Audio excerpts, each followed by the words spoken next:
معزز ناظرین السلام علیکم۔ ناظرین، کہا جاتا ہے کہ کتابی سبق انسان سے اکثر بھول جایا کرتے ہیں، مگر زندگی کا سکھایا ہوا سبق یا واقعہ انسان پر گہری چھاپ چھوڑ جاتا ہے۔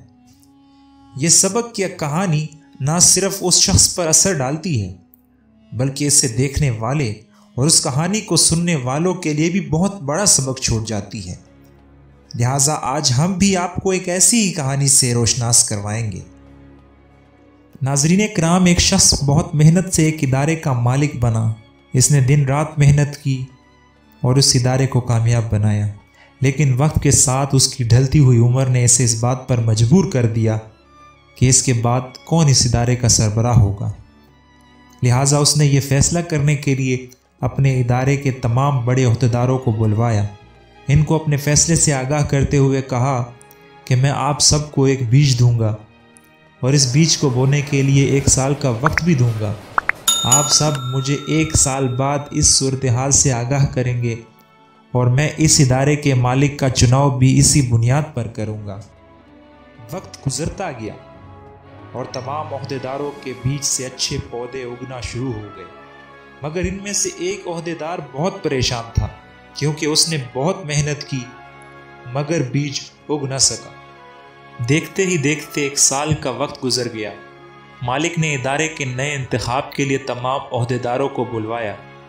وہ سب اپنے ساتھ خوبصورت پودوں والے گملے لے کر آئے جن میں انہوں نے بیج بویا تھا، مگر ان میں سے ایک عہدیدار جس نے بہت محنت کی مگر بیج نہ اگنے کی وجہ سے خالی ہاتھ اجلاس میں آیا اور مالک کی کرسی سے دور چھپ کر کہیں بیٹھ گیا۔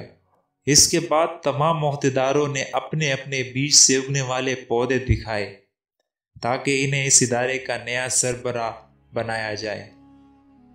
سب کے پودے دیکھنے کے بعد ادارے کے سربراہ نے کہا، آپ میں سے ایک شخص کم لگ رہا ہے۔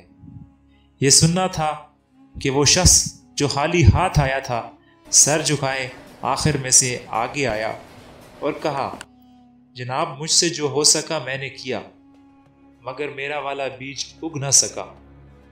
اس پر کچھ اس کے ساتھی ہنسے اور کچھ نے اس کے ساتھ ہمدردی کا اظہار کیا۔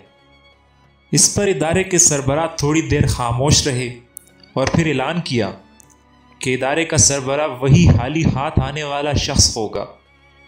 اس پر وہاں بیٹھے تمام عہدیدار حیران ہو گئے اور ادارے کے سربراہ سے سوال کیا، جناب یہ شخص تو خالی ہاتھ آیا ہے اور ہم نے سال بھر کی محنت سے یہ بیج اگائے ہیں، تو پھر ادارے کا نیا سربراہ وہی شخص کیوں؟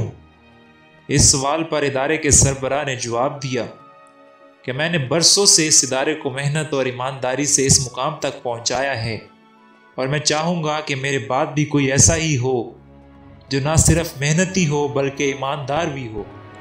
میں نے آپ سب کو ابلے ہوئے بیج دیے تھے جو اگ نہیں سکتے تھے، آپ سب نے اس کو تبدیل کر دیا سوائے اس شخص کے، لہٰذا آج سے یہی شخص اس ادارے کا سربراہ ہوگا۔